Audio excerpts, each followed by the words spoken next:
since 2019. 1.6 billion US dollars were packed by the international donors for the purpose of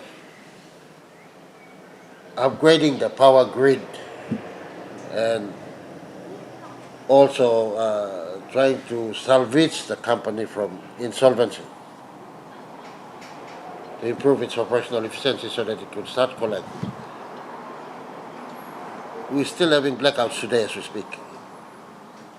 They're still having areas to be collected, and the worst culprits is the government of Papua New Guinea itself. Stay tuned for more updates, and don't forget to like, share, and subscribe for more news and insights.